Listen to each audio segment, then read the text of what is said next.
महाराष्ट्र की खूबसूरत पहाड़ियों के बीच छिपी हैं अजंता की प्राचीन गुफाएं। इनकी दीवारों पर बने अद्भुत चित्र बुद्ध के जीवन और जातक कथाओं को जीवंत करते हैं।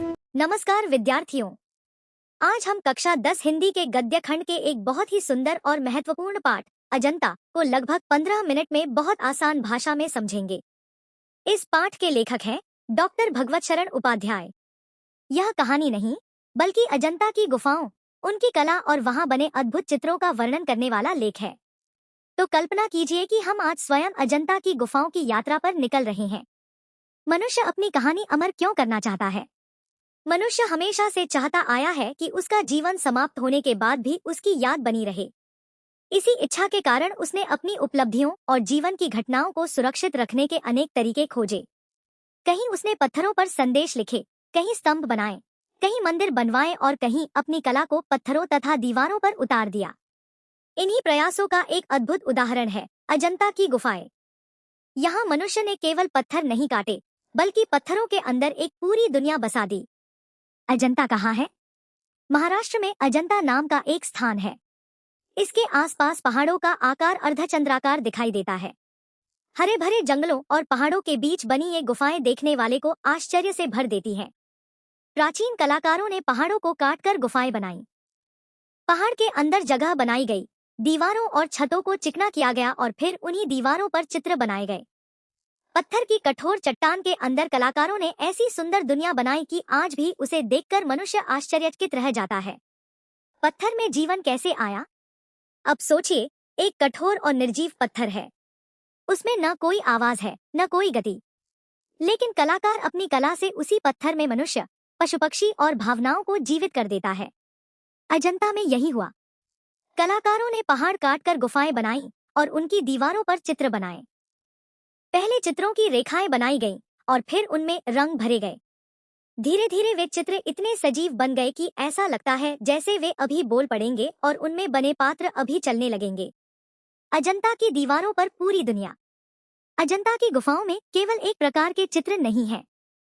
यहाँ राजा भी हैं और साधारण लोग भी, भिक्षु भी हैं और गृहस्थ भी, पुरुष भी हैं और महिलाएं भी, मनुष्य के साथ साथ हाथी, घोड़े, हिरण, बंदर और अनेक पशु पक्षियों के चित्र भी दिखाई देते हैं। इन चित्रों में जीवन के अनेक रूप दिखाई देते हैं। कहीं प्रेम है, कहीं करुणा है, कहीं त्याग है, कहीं भय है और कहीं दया। अर्थात अजंता की दीवारें केवल रंगों से नहीं बनी, बल्कि उनमें जीवन की पूरी कहानी दिखाई देती है।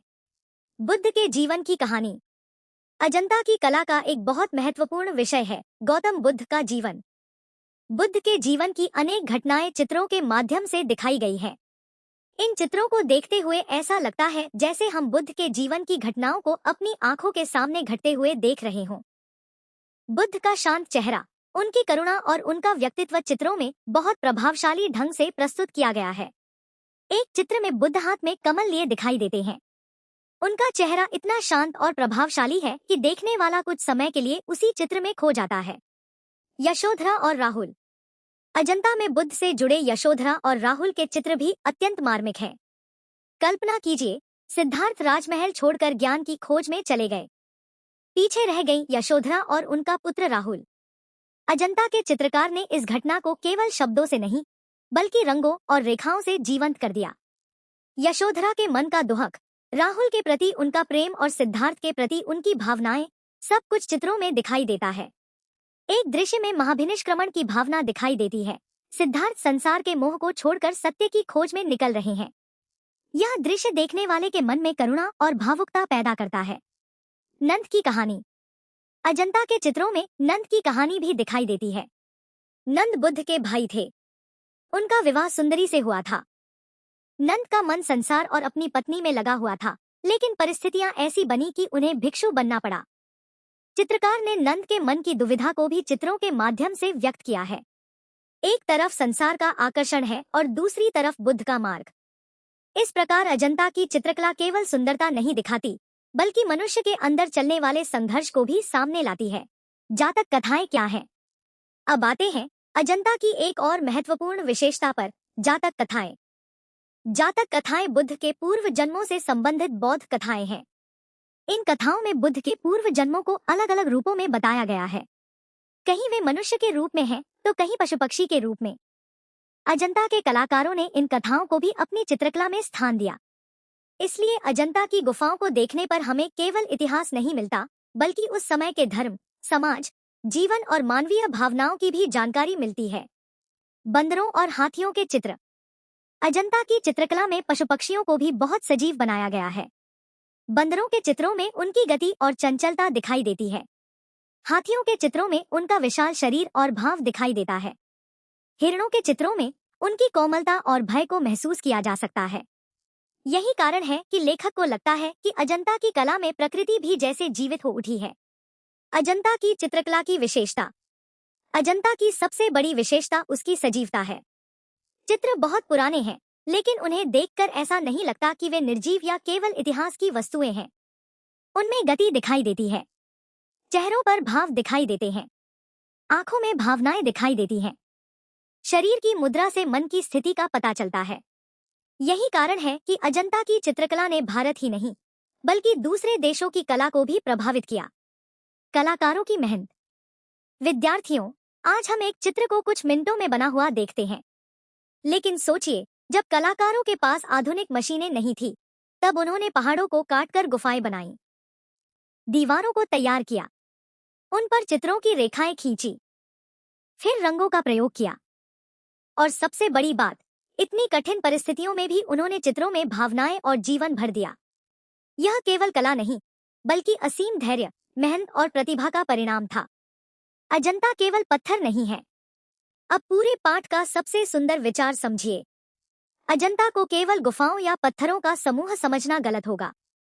अजंता वास्तव में हमारे पूर्वजों की कला, संस्कृति, धर्म, जीवन और कल्पना की विरासत है। इन चित्रों में हमें उस समय के समाज की झलक मिलती है। लोग कैसे रहते थे, कैसे कपड़े पहनते थे, उनके जीवन में धर्म का क्या स्थान था, राजा और सामान्य लोग कैसे दिखाई देते थे, पशु पक्षियों के प्रति मनुष्य का दृष्टिकोण कैसा था। इन सब का उत्तर हमें अजंता की चित्रकला से मिलता है। अजंता की अमरता। समय बीतता गया, राजा बदल गए, राज्य बदल गए, सभ्यताएं बदल गईं, लेकिन अजंता की दीवारों पर बने चित्र आज भी हमें उस प्राचीन दुनिया से जोड़ते हैं। यही मनुष्य की कला की शक्ति है। एक कलाकार का शरीर समाप्त हो सकता है, लेकिन उसकी कला आने वाली पीढ़ियों तक जीवित रह सकती है। इसी अर्थ में अजंता मनुष्य की अमर होने की इच्छा का प्रतीक बन जाता है। निष्कर्ष। तो विद्यार्थियों, आज हमने अजंता पाठ को कहानी की तरह समझा। अजंता की गुफाएं केवल पहाड़ काटकर बनाए गए मंदिर या गुफाएं नहीं हैं। वे भारत की प्राचीन कला और संस्कृति की अमूल्य धरोहर हैं। उनकी दीवारों पर बुद्ध के जीवन, जातक कथाओं, मनुष्य के जीवन और पशु पक्षियों की दुनिया को इतनी सुंदरता से चित्रित किया गया है कि हजारों वर्ष बाद भी वे जीवंत दिखाई देते हैं। डॉक्टर भगवत शरण उपाध्याय ने इस पाठ के माध्यम से हमें यह बताया है कि मनुष्य की कला और उसकी सृजनात्मक शक्ति समय को भी हरा सकती है। आज हम अजंता को देखते हैं तो हमें केवल चित्र नहीं दिखाई देते, बल्कि हमें अपने पूर्वजों की कल्पना, मेहनत, संवेदना और संस्कृति दिखाई देती है। इसलिए अजंता हमारे लिए केवल एक ऐतिहासिक स्थान नहीं, बल्कि भारत की अमूल्य सांस्कृतिक विरासत है। याद रखिए, अजंता की दीवारों पर रंग नहीं, बल्कि इतिहास और जीवन बोलता है। इसी के साथ आज का पाठ समाप्त करते हैं। धन्यवाद।